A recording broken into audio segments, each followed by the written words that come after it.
Your Excellency, Mr. Prime Minister, great to have you with us on Leaders Talk.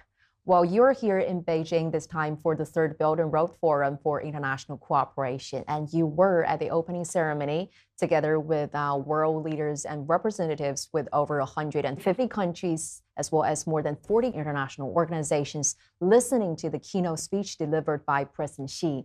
So to start with, can you share with us some of the major takeaway from President Xi's speech as well as from the forum? Well, I think our participation in the forum 3 years in a row is a show of our support for the BRI and BRF. And this is my first trip to join the Belt and Road Forum. And I first would like to congratulate President Xi Jinping and China government for organizing successful forum. The representative from all over the world, especially developing countries. I think as Cambodia, we have benefited a lot from the BRI's Belt and Road Initiative through our development strategy under the BRI's programs. China is the very first country you visited since taking office, and I think this shows the great significance both sides put on this ironclad relation, given its historical linkage and traditional friendship.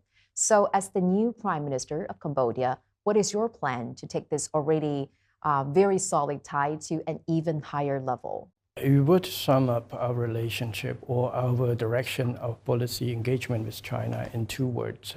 It would be continuity and consistency. This year is the 65th anniversary of our diplomatic relationship and a year of Cambodia-China friendship. This coincides with my assumptions of position as the head of the government of Cambodia.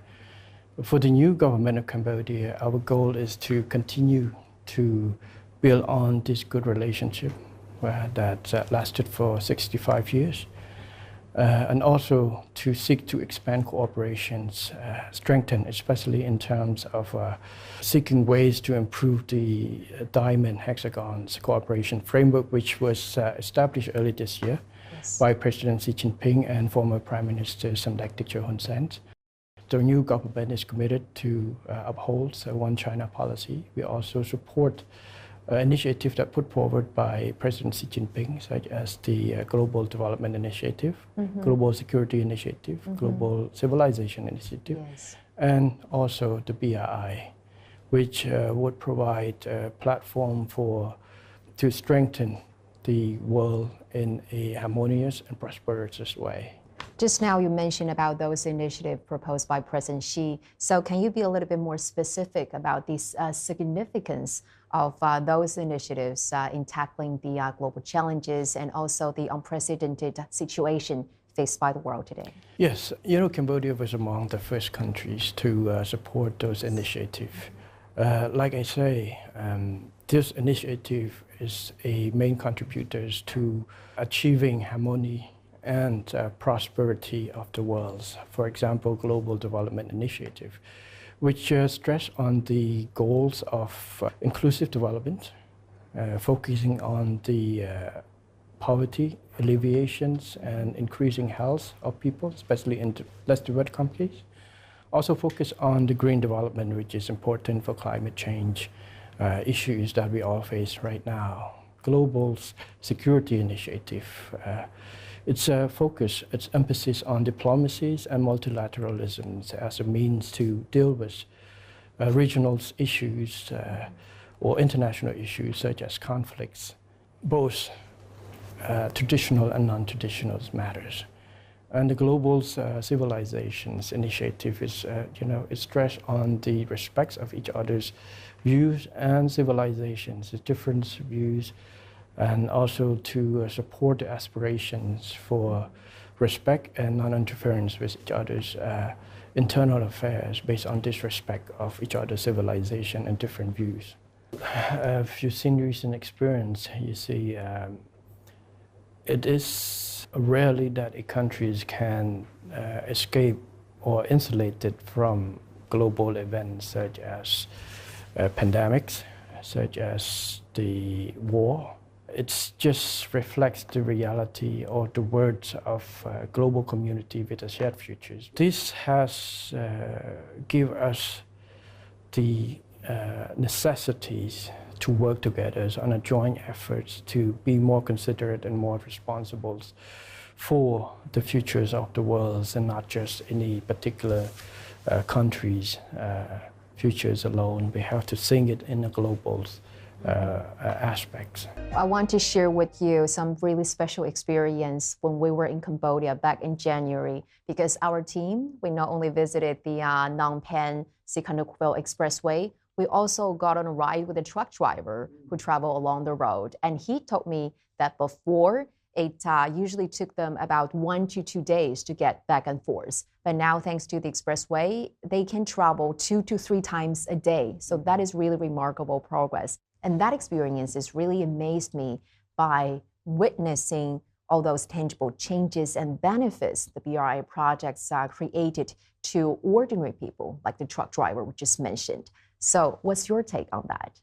The Belt and Road Initiative is designed to help develop and provide access and opportunities for less developed countries to develop, especially access to financings, access to technicals, transfer technologies, and quicker access to abilities to build infrastructures needed to support development and growth. In terms of the BRIs, I think for Cambodia, we have greatly benefit from that, as well as many countries. Yesterday, a lot of speakers, head of states, head of governments came up and speak about the benefits that received from the BRIs. So Cambodia shared those perspective and experience.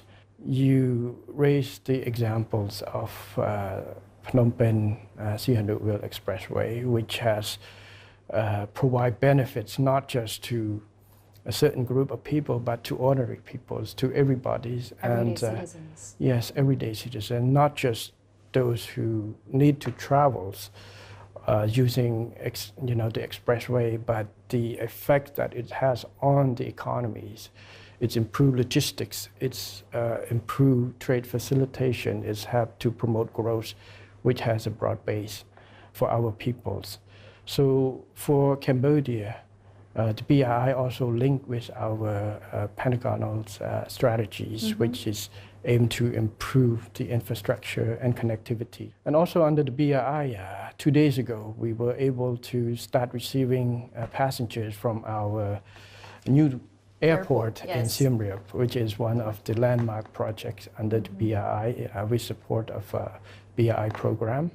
So this type of progress that would leave the impact on the livelihood of the peoples in those countries, including Cambodia. So this is what Cambodia value. Just now you mentioned that the development roadmap of Cambodia has made its transition from the rectangular strategy now to Pentagon strategy with the newly added focus on sustainable development. Yes. Another part that is really crucial to this development is advancing science and technology. Yes. So what is your vision in working more closely with China in this regard?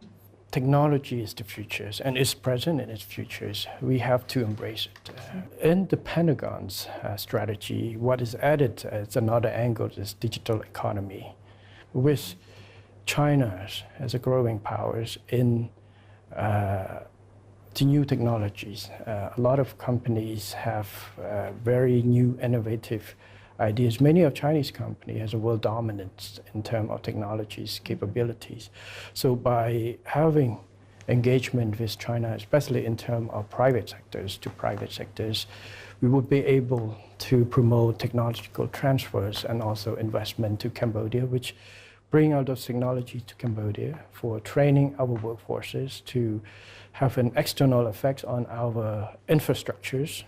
So these the areas that Cambodia and find that China relationship between our two countries can provide mutual benefit for both our countries. And that is why you have met with some senior representatives and executives from those high-tech Chinese companies like Huawei during your visit last time and maybe this time as well, right? Yes, actually I had a chance to meet a lot with private sectors. Many of the companies that have been investing in Cambodia and many more has been interested in investing in Cambodia.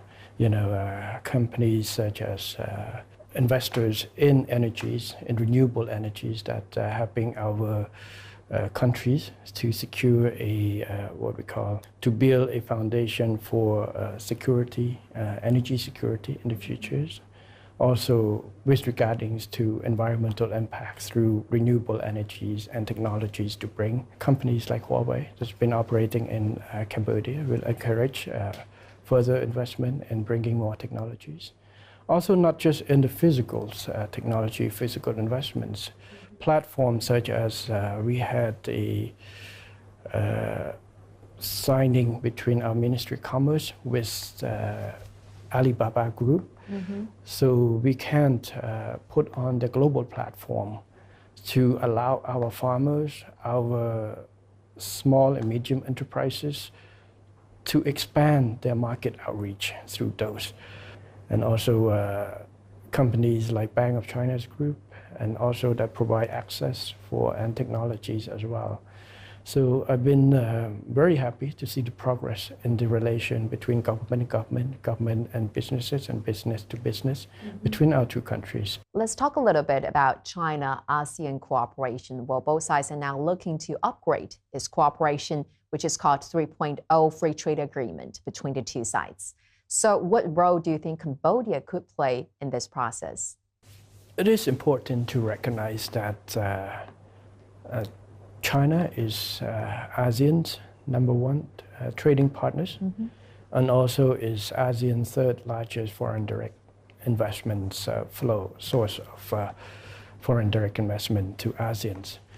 The initiative to upgrade the Asian-China Free Trade Agreements after 3.0 was initiated, adopted last year in Phnom Penh when Cambodia chaired the chairmanship of ASEAN. I think the main principles is to, help increase the status of our trade relationship in a sense that to promote and to improve the mechanism and conditions that ASEAN and China can improve the trade of goods and services between the two countries. It's aimed to revive the economy post-COVID-19 and also build the conditions that allow the trade relationship to withstand and to adapt to the new global trends such as climate change and digitizations. So in this case, I think Cambodia and China can work with our foreign trade partners in ASEAN in order to contribute to the facilitation of these matters. Wait a minute. Oh, you got Cambodian products. Mr. Prime Minister, I want to share some delights with you, maybe something that you're very familiar with from Cambodia is dried mango and cashew nuts. Yes. So now, with the help of the Belt and Road Initiative, RCEP, as well as the Free Trade Agreement between China and Cambodia. So not only an increasing number of Cambodian agricultural products have gained their access and presence to the Chinese market, their production, their added value have been greatly enhanced as well. So what is your plan in strengthening the economic and trade relation between the two countries? Well, I think there's a lot of room to improve on this. Last visit, after my official visit to Beijing, I attended the China-ASEAN Expo, where many of Cambodians producers, Cambodian private sectors came to present at the expo of their products and have made connection with the locals, suppliers and consumers. So I want to see more of this, and not just on the agricultural products, but also in other products as well in the futures. And I just signed a sub-decrees to reduce some of the tax burden for the export, so can improve more competitiveness of our export of raw stones to China, so to make finished products on that, for example. Interviewed your father, the Yes. then Prime Minister, His Excellency Mr. Han San, back in January, and I asked him about what is paramount in governing the country, and I remember he said, without any hesitation, that peace and political stability is the key to everything. So, Mr. Prime Minister, what would be your priority of governance and in building a high-income country by 2050, as you have envisioned when first taking office? We just achieved the national unities in 1998 under the win-win policy implemented, initiated by some like Hun Sen, former prime ministers. So we understand the importance and necessities to keep peace and stability as a foundation for growth. As a new government, our commitment is to preserve all the achievements that have been made by previous governments, and namely, and one of the core pillars is peace and stability, and also to seek to expand the areas of growth through reforms and also through the cooperations and through the promotion of other activities that help us, achieve our 2050 goals. But back again, the foundations that we need to sustain is the most important, is peace and political stability, that as a foundation for economic developments. And that is why you have said, quote unquote, here, we must work together to protect peace and our national unity at all costs, right? Yes. The training in the military, also my previous job in terms of as an army chief before I assumed my position as premiership, give me a clear view of a a need to strengthen security cooperations between countries, because we are tackling cross-border issues, cross-border criminal activity, cross-border threat, such as from even non-traditional threats such as humanitarian disasters and terrorism, which can affect all of us. And what would be your take on enhancing cooperation with China in some non-traditional security areas, such as combating cross-border crime and maybe internet fraud? We have working so hard with China over the years to tackle these issues. This criminal activities not only affects people's or trade or reputation of the countries, but it affects the safety of our population who have to live in the areas affected. So it's not just the cooperation with China, but within Cambodia itself, I have put an emphasis. We have 5 priorities of the new governments in terms of reforms, in terms of civil servants. Health education, law enforcement is one of them, and judicial reform in order to strengthen our abilities and our commitment to fight against crimes, cross-border crimes, anti-drugs, and other criminal activities. Our national police has been working with Chinese police and relevant ministries in order to strengthen cooperation in our joint effort to fight against this type of activities. Well, Mr. Prime Minister, besides being a veteran politician, you're also a loving father of 3 kids who sometimes posted family photo on social media network proudly, and also sent your son to school even after taking office. And we also learned that your kids are learning Chinese, and your eldest daughter could even write down birthday wishes in Chinese for her grandfather's birthday. Was that true? Yes, it's all true. It's that of my first daughters. It's her initiative, actually. When she was about 6 years old, she went to an event where some of Cambodian Chinese families as friends, and she come back, she asked to learn that as well. After that, the sister, my second one, and the third one also study. So when my daughters don't want me and my wife to understand, so they will speak in Chinese. That's really smart, huh?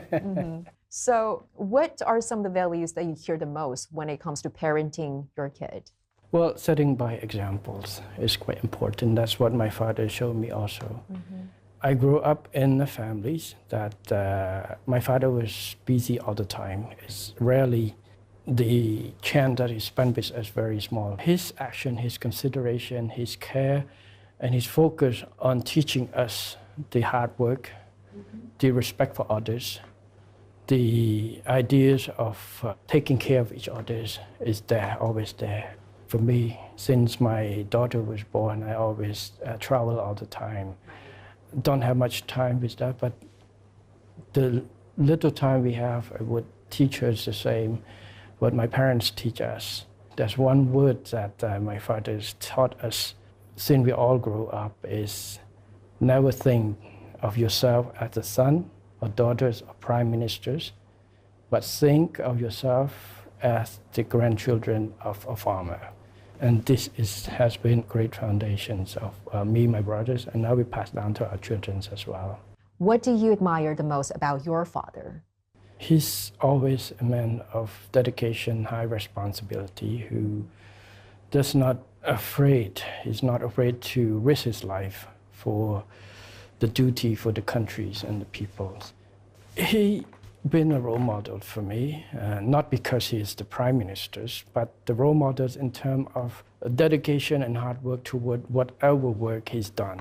He just did his best as a soldiers, as commanders, as foreign ministers, or anything that you do is focus, do the best you can, not looking at anything beyond that. So I think this is one of the values and the role model example that he provided to me is do the best we can and be responsible for what our actions. Well, Mr. Prime Minister, I want to talk about another topic that is really close to your heart is about tourism in Cambodia. Yes. Because Cambodia is a very famous tourism destination for its ancient wonders and captivating scenes. And Cambodian Ministry of Tourism has launched a special program called China Ready, hoping to attract more Chinese visitors. So, Mr. Prime Minister, why not take this opportunity to share with us a little bit about how Cambodia is getting ready in terms of security, in terms of accommodation, and more to attract more Chinese tourists? Cambodia view tourism as one of the main sources for economic growth and development. We were happy to have a lot of tourists from China. Before COVID-19, we have about 2.3 million visitors. And we hope to raise that back to the levels pre-COVID and beyond. Our strategy, our Ministry of Tourism has put on a very active program trying to attract the tourists back, especially from China. Mm-hmm. I understand that there has been some information or news that caused concern among the Chinese public and perception about security matters in Cambodia. We acknowledge that there are some issues. No countries have zero crimes. Every country has crimes. But those crimes or criminal activities does not represent the whole Cambodia. Besides small issues in certain areas, Cambodia overly peaceful countries, secure countries. Please, my message to Chinese tourists, please go visit Cambodia, explore all the opportunities that Cambodia can offer, which I think is a kingdom of wonder. Many tourists go into Cambodia, visit. Cambodian people are nice people, friendly, always smile. We always have big cultural heritage, a lot of temples. My appeal to our Chinese friends, visitors, to come and visit Cambodia, to explore what Cambodia can offer, our cultures, our peoples, and our connections with you. Well, Mr. Prime Minister, thank you so much for joining us today and for sharing with us your very insightful views on the Belt and Road Initiative, on better relations, and also all these very touching and emotional stories from your family. Thank you so much. Thank you, Ms. June, again for having me on this program. Thank you. Thank you.